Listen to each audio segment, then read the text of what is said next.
This is a controlled burn on private land. You are trespassing. Get off my property. I said it calmly, but the woman in the golf cart looked like she was about to explode. She jabbed a manicured finger towards the creeping line of fire behind me and screamed, "I'm the president of Whispering Pines HOA, and that smoke is affecting my residents. You are in violation of community standards."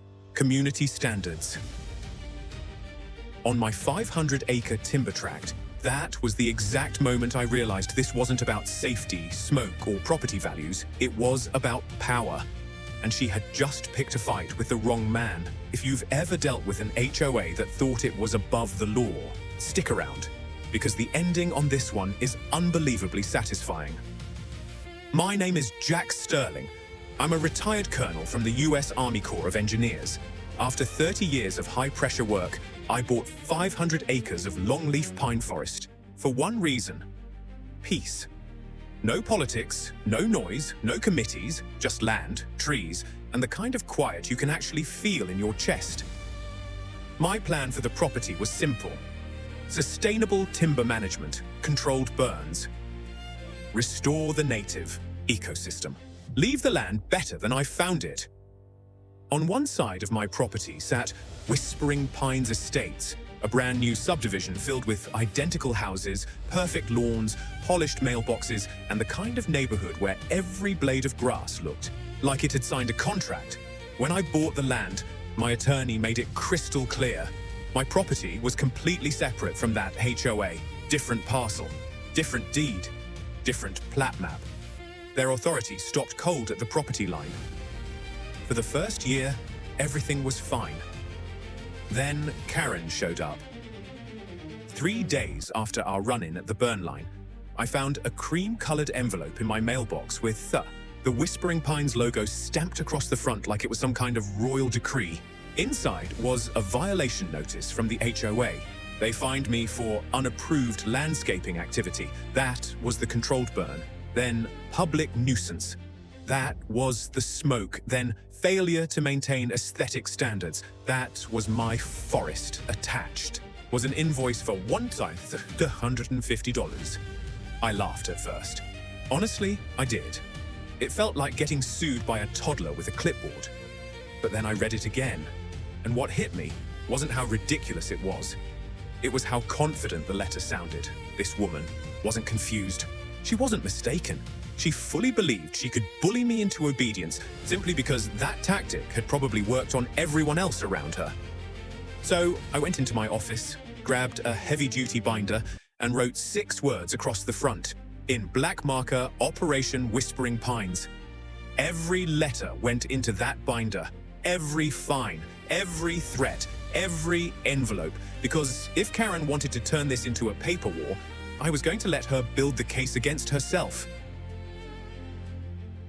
The next letter came a week later, another fine. This time for a brush pile I had cleared for a fire break, then another for visual pollution, because the natural tree line on my land wasn't trimmed into some HOA-approved shape. At that point, the total had climbed past 2,800 to the tree. Absurdity stopped being funny. It started feeling surgical, calculated, predatory. Then she escalated. I got a call from County Code Enforcement about a complaint claiming my property was an immediate fire hazard. I sent the officer my burn plan, my forestry documentation, and my certifications. The case was closed within the hour. That's when I knew Karen wasn't just nosy. She was using government agencies as weapons. She wasn't trying to solve a problem. She was trying to break me. If you're already enjoying this slow-motion takedown, go ahead and like the video now, because it gets much worse for Karen from here. A few days later, I spotted something strange along the public road bordering my land. A survey truck. 2 men in orange safety vests were unloading equipment and driving stakes into the ground. Not near my property. On it, I watched from a distance for a while, then drove over and asked what they were doing. The older surveyor looked at me and said, "We were hired by Whispering Pines HOA to mark a historical community access easement." A historical what? There was no easement. Never had been. The trail they were following was an old logging road from decades before that subdivision even existed. I asked to see the work order. He handed it to me. At the bottom was Karen's signature. Took out my phone and photographed every page. Then I handed it back and said, very clearly, you are now formally notified that you are trespassing. There is no easement. Your client lied to you. If you are still on my land in 15 minutes, I'm calling the sheriff. That older surveyor looked at me, then at the woods, then at the work order in his hand, and made the smartest decision anyone connected to that HOA would make all month. He told his guy to pack it up. Within 10 minutes, every stake, every ribbon, every piece of equipment was gone. I stood there on the roadside and watched their truck disappear, and I knew right then this had crossed a line. Karen wasn't just sending me fake fines anymore. She was spending HOA money to physically push into land she had no legal claim to. That night, I called my attorney, Ben Carter, the same property lawyer who handled my land purchase. I laid out everything from the first fine to the surveyors. When I finished, he was quiet for a few seconds. Then he said, "Jack, don't stop her." I asked what he meant. He said, "A cease and desist letter just warns her. Right now, she thinks she's untouchable. Let her keep going. Let her spend more HOA money. Let her dig the hole deeper. Document everything. We won't beat her privately. We'll beat her publicly." That was the moment the mission changed. This was no longer just about defending my property. It was about dismantling the machine behind her. So I started paying attention to the people inside Whispering Pines. It didn't take long to find the cracks. A young couple named Mark and Jessica had been fined because their shutters were the wrong shade of beige. Another notice because their son left a tricycle on the porch overnight. Then came a warning over a small vegetable garden in the backyard because it didn't fit the ornamental aesthetic. Then I met Dave, a retired Marine who lived a few streets in.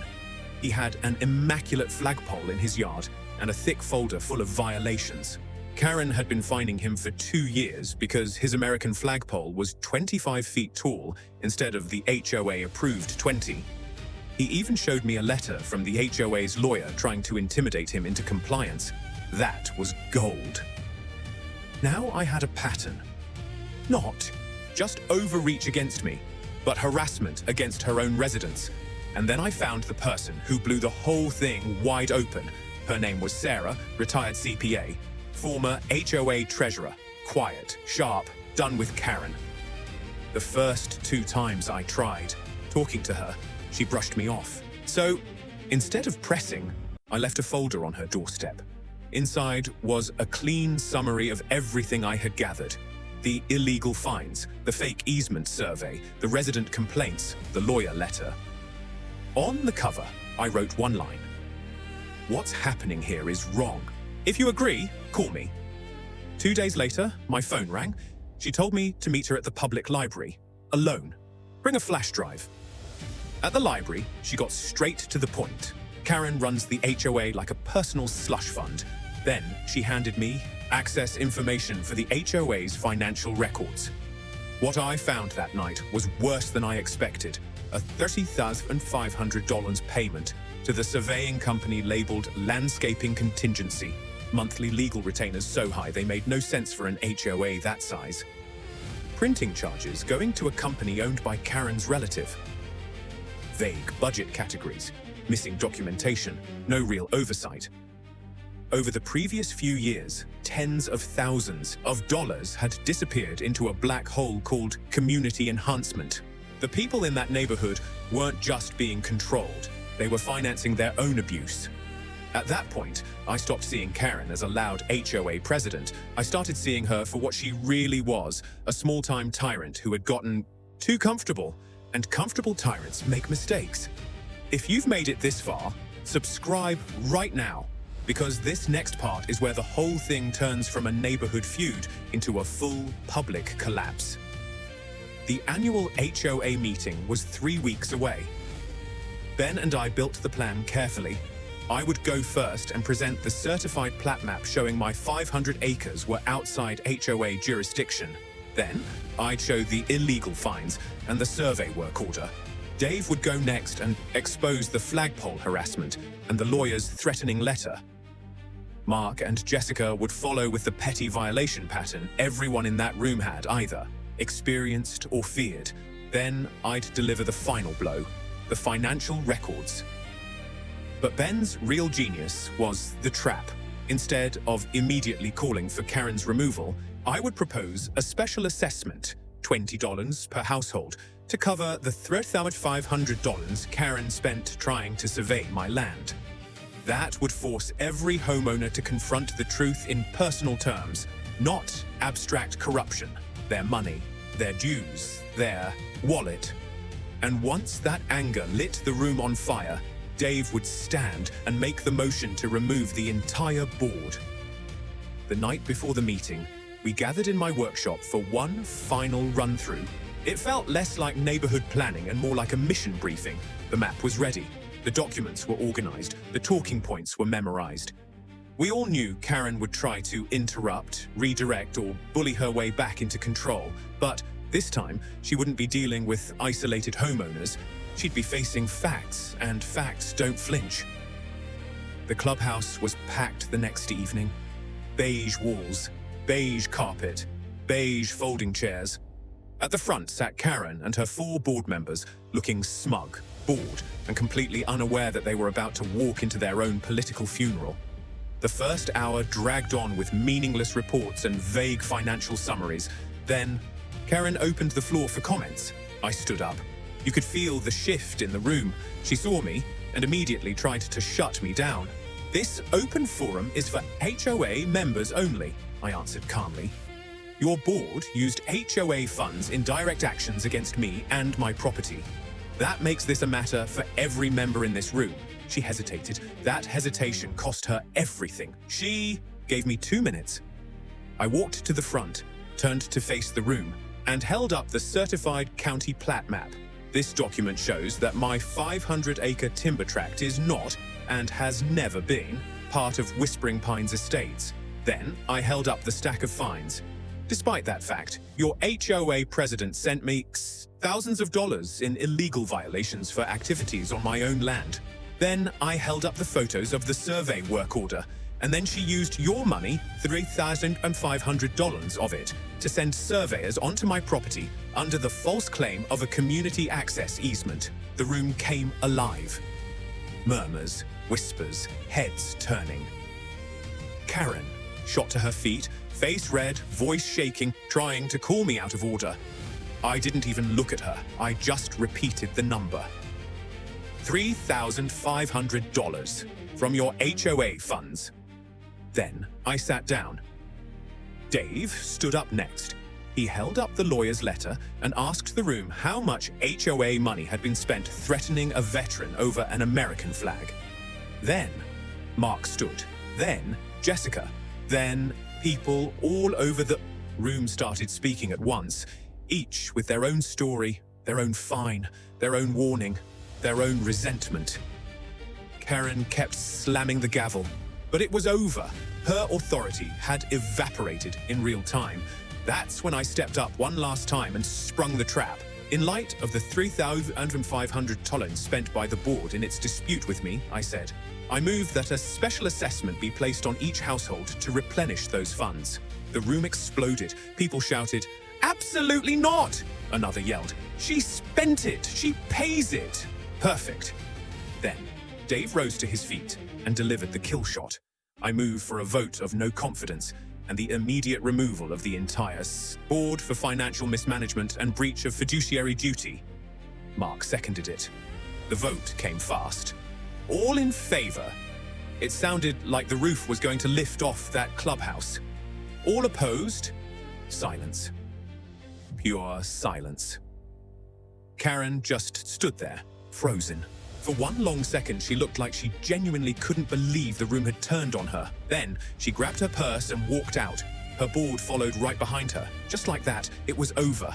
And if that was as satisfying for you as it was for everyone in that room, drop a comment with "receipts win," because that board didn't get removed by emotion. They got removed by evidence. That same night, the residents formed an interim board. Dave took the lead. Mark and Jessica stepped into key roles. The first motion they passed was rescinding the previous fines. The second was issuing a formal apology to me. The third was authorizing a forensic audit. That audit uncovered more than $70,000 in misused HOA funds. Karen's downfall after that was fast and ugly. Civil action, legal fees, investigations, public humiliation. She ended up having to sell her home and leave the neighborhood she once ruled like a little kingdom. And the best part? A year later, Whispering Pines was finally peaceful. Dave's flag flew high. The young couple had their house the way they wanted it. The neighborhood stopped looking like a prison disguised as suburbia. And one evening, after another perfectly legal controlled burn, I took the old Operation Whispering Pines binder out to my workshop and fed every last page into my wood chipper. The fake fines, the threats, the letters, the signatures, all of it shredded into mulch. Then I spread that mulch at the base of a stand of young longleaf pines. In the end, the paper Karen used to try to control my land became fertilizer for the forest she never had a chance of owning. That, to me, felt about right. If you love these type of stories, then follow for more.